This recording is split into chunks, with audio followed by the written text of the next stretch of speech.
जम्मू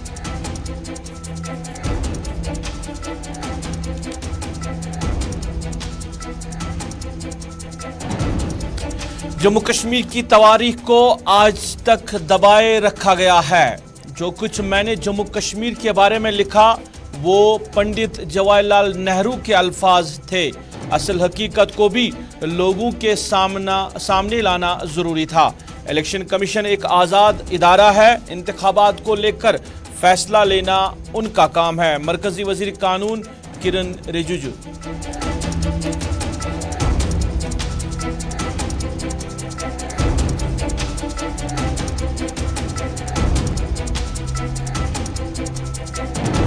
वादी भर के बाजारों में कीमतें आसमान को छू रही है।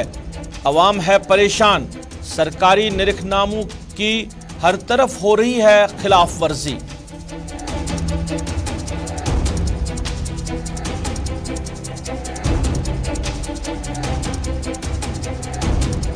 वादी भर में बिजली की आंख मचोली से अवाम परेशान। नौगाम, श्रीनगर और कुलगाम में लोगों का महकमे पीडीडी के खिलाफ एहतजाज।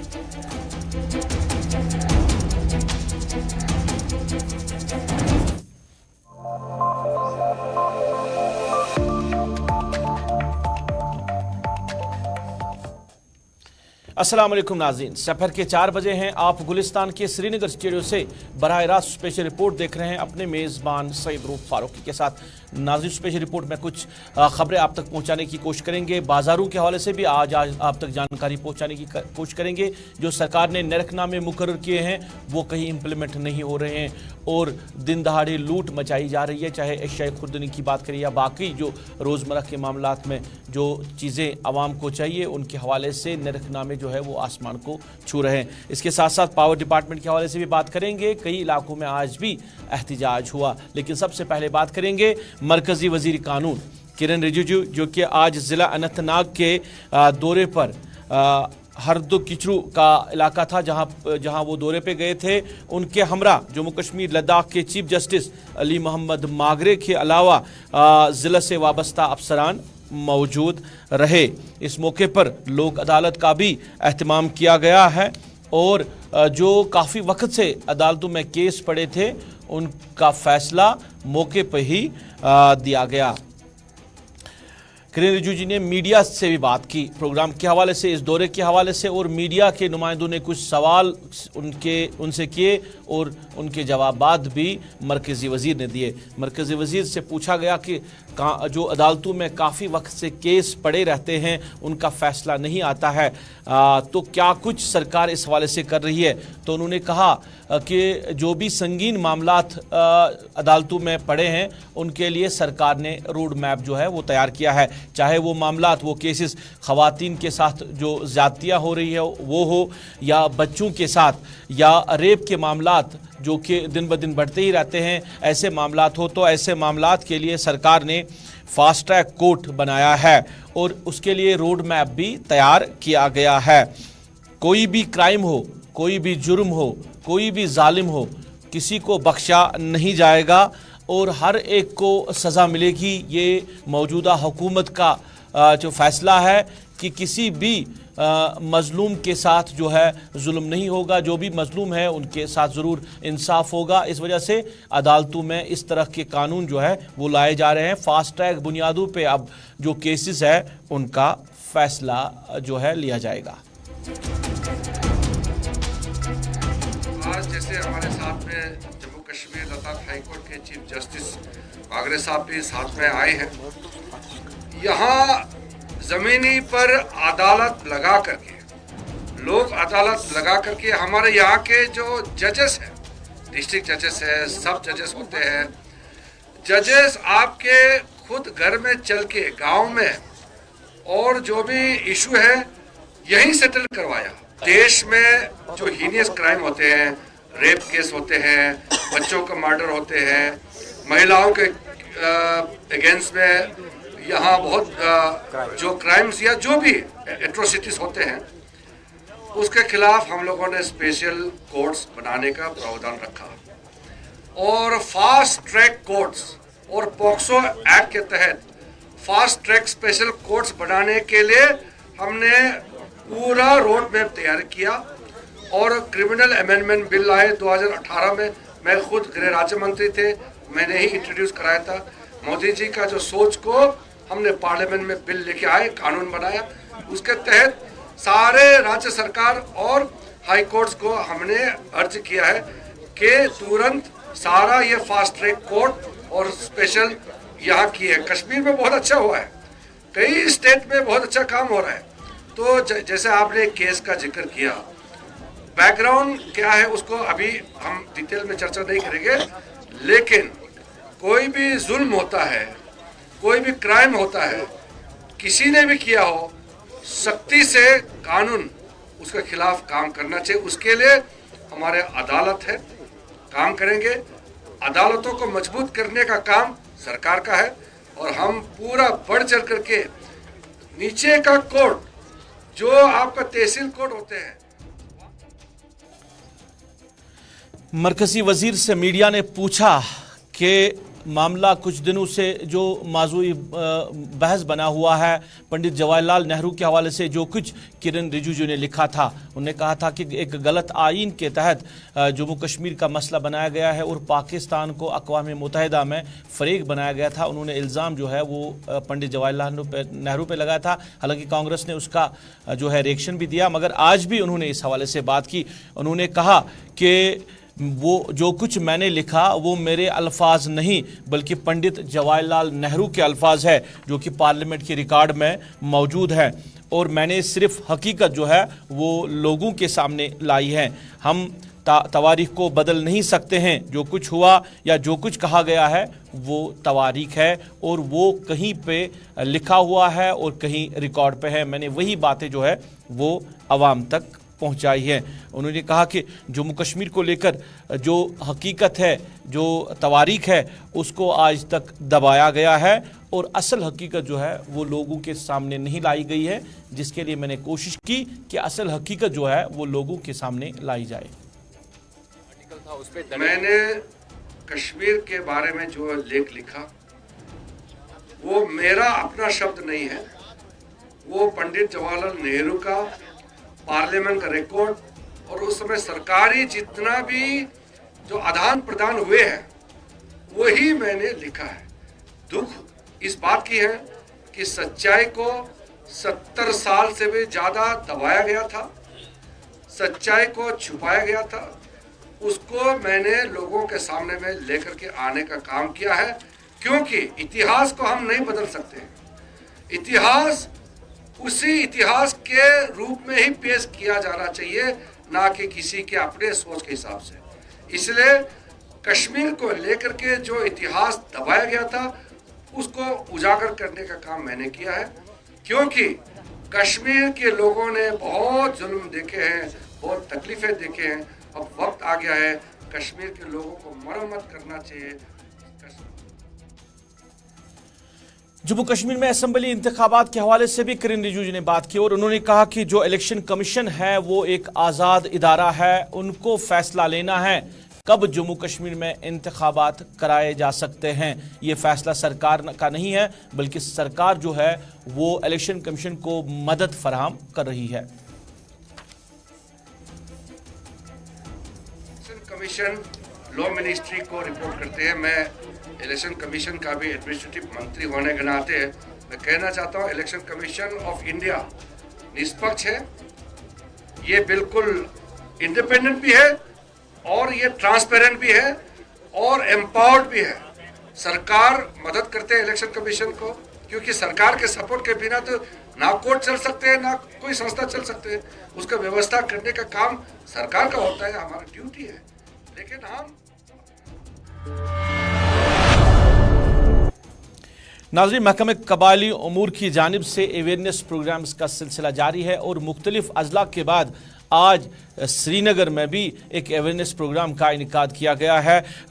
आज श्रीनगर के जनाना कॉलेज में ये प्रोग्राम रखा गया था, जिसमें ज़िला इंतज़ामिया से वाबस्ता अफसरान के साथ साथ महकमे कबायली उमूर के ज़िम्मेदारों ने शिरकत की। पहाड़ी तबका गुजरवाल बकरवाल तबके से वाबस्ता लोगों ने भी इस प्रोग्राम में शिरकत की। बाद में मीडिया नुमाइंदों के साथ बात की है और मीडिया नुमाइंदों के साथ बात करते हुए महकमे कबायली उमूर के जो नोडल ऑफिसर है जावेद अहमद परे, जो कि स्टेट लेवल पर इस प्रोग्राम के कोऑर्डिनेटर भी हैं, उन्होंने बात करते हुए इस प्रोग्राम का जो मकसद है वो क्या कुछ है वो पहुंचाया। और इसके साथ साथ कि जिन लोगों को अवेयरनेस नहीं है महकमे के हवाले से मुख्तलिफ स्कीमों को लेकर, उस हवाले से भी उन्होंने बात की। बात करते हुए और क्या कुछ कहा हम आप तक पहुंचा रहे हैं। जो अवेयरनेस कैंप है ये डिफरेंट स्कीम्स को लेकर है जो डिपार्टमेंट ऑफ ट्राइबल अफेयर्स चला रहा है for the welfare of the scheduled tribe community. ये सिलसिला हमने 1 तारीख से स्टार्ट किया है। हमने थ्रू आउट यूटी में ऐसे प्रोग्राम्स करने का इरादा हमारा है। तो हमने अभी तक 5-7 डिस्ट्रिक्टों में किया है। जैसे आज श्रीनगर में कैसे, इसी तरह से परसों हम बारामूला में भी करने जा रहे हैं। मुद्दा और मकसद यही है कि हम जितने भी हमारे ट्राइबल अफेयर्स डिपार्टमेंट में स्कीम है उन स्कीमों की जानकारी लोगों तक पहुँचाए ताकि वो वक्त पर ही इन स्कीमों से फ़ायदा उठाएँ। खासतौर पर हमारा आज जो यहाँ आने का प्रोग्राम, मतलब आज जो मेन मकसद है आज वो है स्कॉलरशिप स्कीमों को लेकर अवेयरनेस प्रोग्राम्स हम लोगों को उनके बारे में अवेयर करें। Department of tribal affairs 3 type के स्कॉलरशिप स्कीमें चला रहा है। प्री मैट्रिक जो फर्स्ट से लेकर 8वीं तक, उसका दूसरा है 9th 10th, और उसके बाद है पोस्ट मैट्रिक स्कॉलरशिप। हम जो हमारी पिछले साल या पिछले कई सालों से हम परसेंटेज देख रहे हैं कि जो मैक्सिमम आबादी का हिस्सा है वो अवेयरनेस ना होने की वजह से इन स्कीमों से कासे रह जाते हैं। जैसे कि श्रीनगर डिस्ट्रिक्ट से हमें मतलब अगर यहाँ आबादी 100,000 बच्चों की है एसटी पॉपुलेशन में, उसमें कोई 100 या 150 बच्चे ही इन स्कीमों से इस्तेफादा होते हैं। तो हमने क्या किया, हमने ऐसे अवेयरनेस प्रोग्राम करने का। नाज़रीन, आज के प्रोग्राम में ज़रा बात करेंगे वादी के बाज़ारों के हवाले से। मुख्तलिफ बाज़ारों की जब बात करते हैं तो जो सरकार ने जो निरखनामे मुकर्रर किए हैं वो निरखनामे कहीं पे इम्प्लीमेंट नहीं होते हैं, यानी उन नरकनामों की खिलाफ वर्जी हो रही है और मुख्तलिफ इलाकों से लोग इस तरह की शिकायतें करते हैं। जैसे मसलन आज अगर मुर्ग की बात करें तो रेट जो है 105 रुपये किलो रखी गई है, मगर कई लोगों से जब हमने तफसीलात जानने की कोशिश की इस हवाले से और जानकारी लेने की कोशिश की, 160, 150, 165 इस तरह के जो रेट्स है वो दुकानों पे हैं जिनके एवज लोगों को मुर्ग मिलते हैं। इसी तरह सब्जियों की रेट की बात करें तो आसमान को छू रही है जो कीमतें जो सब्जियों में हैं। और महकमा उमूरी सार्फिन ने हालांकि जो निरखनामे मुकर्रर किए हैं और उन निरखनामों की धज्जियाँ उड़ाई जा रही है, उन निरखनामों पे लोगों को एशियाई खुर्दनी की चीज़ें जो है वो मिल नहीं रही है। हालांकि महकमे के जो ज़िम्मेदारान हैं वो कह रहे हैं कि महकमा आए रोज़ मुख्तलिफ इलाकों में कार्रवाई भी करते हैं, लोगों से जुर्माना भी वसूल करते हैं, मगर उसके बावजूद भी रेट्स जो है वो मुकर्रर करदा रेट जो है वो कहीं दिखाई नहीं दे रही है।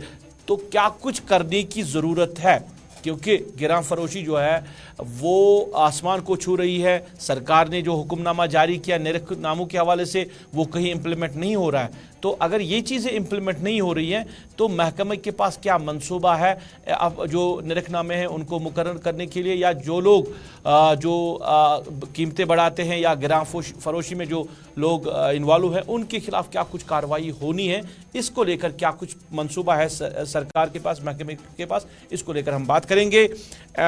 AD assistant director food Mushtaq Ahmad Wani जो कि एनफोर्समेंट विंग को भी देख रहे हैं, बराह रास्त मेरे साथ जुड़े हैं। मुश्ताक साहब, आपका बहुत बहुत शुक्रिया।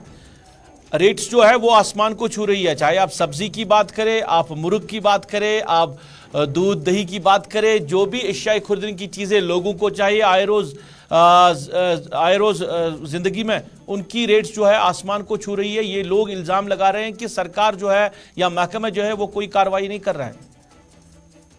देखिए, ये आप लोगों को मालूम, हमारी जो टीमें हैं वो रोज मार्केट के लिए चली जाती हैं। ये पहली बार नहीं हो रहा है कि मतलब लोग अगर कोई भी मुलव्वस है, किसी चीज में भी मुलव्वस है, कोई ज्यादा रेट्स लेता है तो हमसे राब्ता करते हैं, तो हम तुरंत उस पर कार्रवाई भी करते हैं। अगर मैं आपको आज के डेट की ही बात बता रहा हूँ, जो हमारी टीमें आज मुख्तलिफ अजला में भी निकली हैं या शहर श्रीनगर में भी निकली हैं, आज की डेट में अगर हम बताएंगे तो 452 ऐसे दुकानदारों को आज हमने चेक किया, जिसमें 89 ऐसे दुकानदार ऐसे थे जिनको हमने नैरकनाम के हिसाब से वो जो रेट्स नहीं ले रहे थे, तो उनको मौके पर हमने जुर्माना भी किया है। और आज एक कसाब को भी हमने आज दर लिया, जिसको हमने देखा है कि वो गवर्नमेंट ने जो फिक्स रेट थी तो उससे भी ज्यादा रेट वसूल कर रहा था, उसकी दुकान हमने सील की। अगर मैं आपको फिगर्स की बात करूंगा, देखिए लास्ट ईयर की, अगर हम लास्ट फाइनेंशियल ईयर की बात करेंगे हम, तो हमने 63 लाख रुपीस हमने खाली जुर्माने के तौर पर वसूल किया है। और साथ में हमने 98 ऐसे FIRs के ऐसे दुकानदारों के खिलाफ भी हमने कार्रवाई की है। और साथ में हमने 449 ऐसे दुकानदारों के खिलाफ चालान भी पेश किए। और अगर इस साल की बात करें, अभी तक ये जो अप्रैल से अभी तक की बात करेंगे, हमारा जो इंटेंसिटी जो है मार्केट चेकिंग में है वो हमने बढ़ा दिए। यह आपको इसी फिगर से पता चलेगा। लास्ट ईयर हमारा फिगर था 63 लाख, अभी तक जो हमारा फिगर है 73,52,000 अभी तक हमने मार्केट में जुर्माने के तौर पर वसूल भी किया।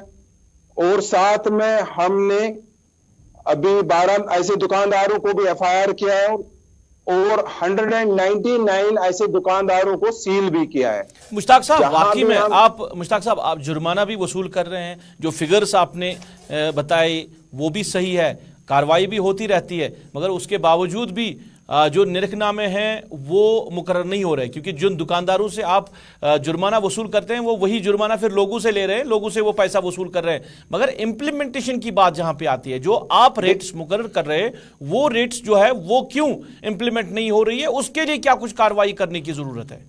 देखिए क्या होता है, जब भी हम किसी चीज का भी रेट करते हैं, ये एक तरफा रेट नहीं होती है, ये दोनों साइड से होते हैं। हम होलसेलरों को भी बुलाते हैं, चाहे वो सब्जी फरोश हो, चाहे वो रिटेल वाला उनका प्रेसिडेंट साहिबान हो, वो हमारे साथ बैठ के ही तो रेट करते हैं। ये वन तरफा रेट लिस्ट नहीं होता है कि खाली डिपार्टमेंट रेट लिस्ट निकालता है और हम आगे दुकानदारों को बोल रहे हैं कि आप ये इंप्लीमेंट के लिए नहीं, उनको साथ बैठ के ये रेट हम निकालते हैं। उसके बाद अब जिम्मेवारी बनती है लोगों की भी, जो हम रेट निकालते हैं ये दो तरफा काम है। डिपार्टमेंट का काम है रेट निकालना और लोगों को उस रेट पर माल मिलना भी चाहिए। अब लोग, अगर कोई भी दुकानदार किसी भी व्यक्ति से किसी भी इंसान से ज्यादा रेट वसूल करने की कोशिश करता है, वो हमारे टोल फ्री नंबर पर तुरंत कॉल कर सकता है। हमारा टोल फ्री नंबर है 1800-180-7011। मुश्ताक साहब, आज के दिन की जब जी हमें कॉल भी वसूल होती है। और हम ये भी कहते हैं, अगर हम अवेलेबल नहीं है, नजदीकी पुलिस स्टेशन पर भी ये लोग जा सकते हैं। देखिए हमारी बदकिस्मती इसमें एक है, लोग कॉल करते हैं, सामने नहीं आते हैं। देखिए जब तक आप लोगों ये पर्दा नहीं हटाएंगे, हम कामयाब नहीं रहेंगे। दुकानदार अपनी मनमानी करता रहेगा। डिपार्टमेंट के पास इतने मुलाजिम नहीं है कि हर एक दुकान के पास हम आदमी को रख सकते हैं ताकि वो रेट को देख सके। लेकिन मुश्ताक साहब, मैं आखिर में जान, आपने कहा कि आज के दिन भी आपने जुर्माना वसूल किया, आज के दिन भी कार्रवाई हुई है। अगर सरकारी निरखनामे की बात करें, आज जो मुर्ग है वो 105 रुपए किलो होना चाहिए, जो सरकार ने रेट्स इंप्लीमेंट किया है। मगर जिस तरह लोग शिकायतें करते हैं, 150, 160, 170, 150, 180 तक जो है दुकानदार जो है आम लोगों को मुर्ग दे रहे हैं। तो कैसे जो लोग आप तक कांटेक्ट नहीं कर रहे हैं, लोग आपको नहीं बता रहे हैं, मगर निरखनामे मुकर्रर करने का आपके पास क्या कुछ मंसूबा है? जुर्माना तो आप वसूल कर रहे हैं, उसके बावजूद भी जो खिलाफवर्जी हो रही है। देखिए मैंने ये बताया, ये दो तरफा काम है।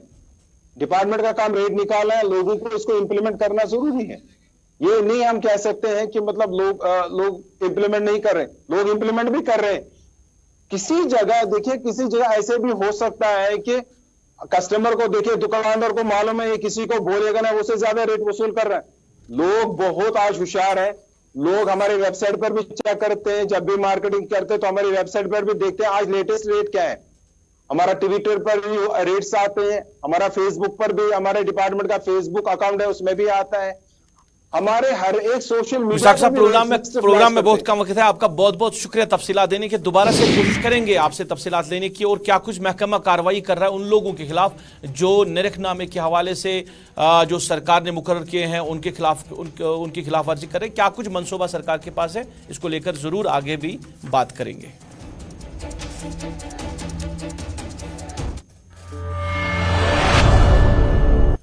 नाज़रीन, सरकारी ज़मीन पे कब्जा और ये मामला काफ़ी वक्त से चल रहा है, जहां लोग जो है वो सरकारी ज़मीन पे कब्जा करके वहां तामीरात खड़ी करते हैं। और इसी सिलसिले में जो शेखपुरा की आवाम है उन्होंने डिस्ट्रिक्ट डेवलपमेंट कमिश्नर के पास गए थे। वहाँ पे भी उन्होंने अर्जी डाली थी कि यहाँ पे जो असर रसूख वाले लोग हैं शेखपुरा में, उन्होंने सरकारी ज़मीन पे कब्जा किया है।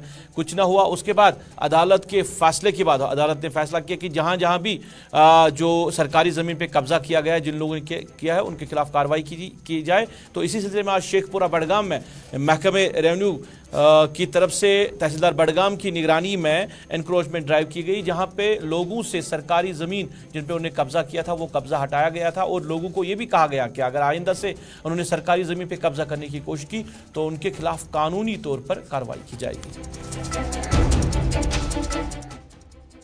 ऑलरेडी मिल्कियत ज़मीन है, उसमें गाशचराई लैंड में बलदेव सिंह ने कब्जा कर डाला है, उसमें हमारी रास्ता भी बंद कर दिया। 5 सालों से इसके पीछे पीछे हम चल रहे हैं। हुकूमत बाकी लोग हाई कमांड के लोग इसको पीछे से, जब भी हम यहाँ टीम सामने पहुँचाते तो बाद में फ़ोन आता था वापस। आज हमने हाई कोर्ट की तरफ रुजू किया है। आज हम भी देखना चाहते हैं कि हाई कोर्ट के फैसले को कौन चैलेंज कर सकता है। नाज़रीन, सर्दियों के आयाम में बिजली की आंख मचोली और आए रोज़ आवाम जो है एहतजाज करते हैं और महकमे के खिलाफ जो है गम गुस्से का इजहार कर रहे हैं। हालांकि महकमे ने शेड्यूल भी जारी किया है, मगर लोगों का कहना है कि शेड्यूल के मुताबिक आवाम को बिजली नहीं मिल रही। इस सिलसिले में आज रेलवे कॉलोनी नौगाम और कुलगाम में भी एहतजाज हुआ। दोनों जगह पर एहतजाज हुआ। जो औरतें हैं वो सड़कों पर निकल आई है और उन्होंने कहा कि जो नौगाम का इलाका है, नौगाम रेलवे कॉलोनी, वहाँ पे 3 दिनों से बिजली नहीं मिल रही है और बिजली की अदम दस्तियाबी को लेकर उन्होंने एहतजाज किया कि सरकार ने उनकी जो बिजली है वो बंद रखी। हालांकि मंसूबा था इलाके में स्मार्ट मीटर लगाने का, मगर लोगों ने कहा कि जो रेट्स जो है स्मार्ट मीटर के जो उनको फीस देना होगा वो अदा नहीं कर सकते। इस वजह से महकमे ने उनकी बिजली जो है वो काट रखी है।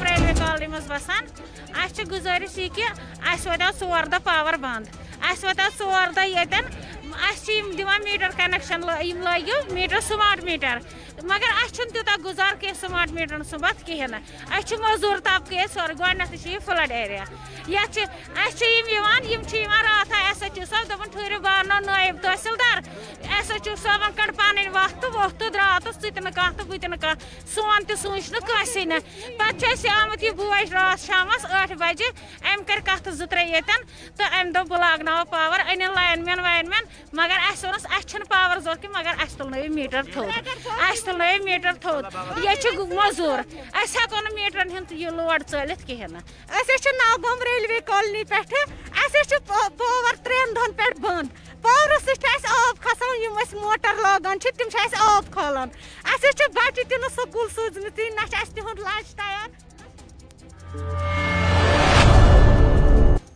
चलिए नाज़रीन, इसके साथ ही अभी तक के स्पेशल रिपोर्ट से अपने मेज़बान को दीजिए इजाज़त। गुलिस्तान न्यूज़ पे खबरों का सिलसिला जारी रहेगा।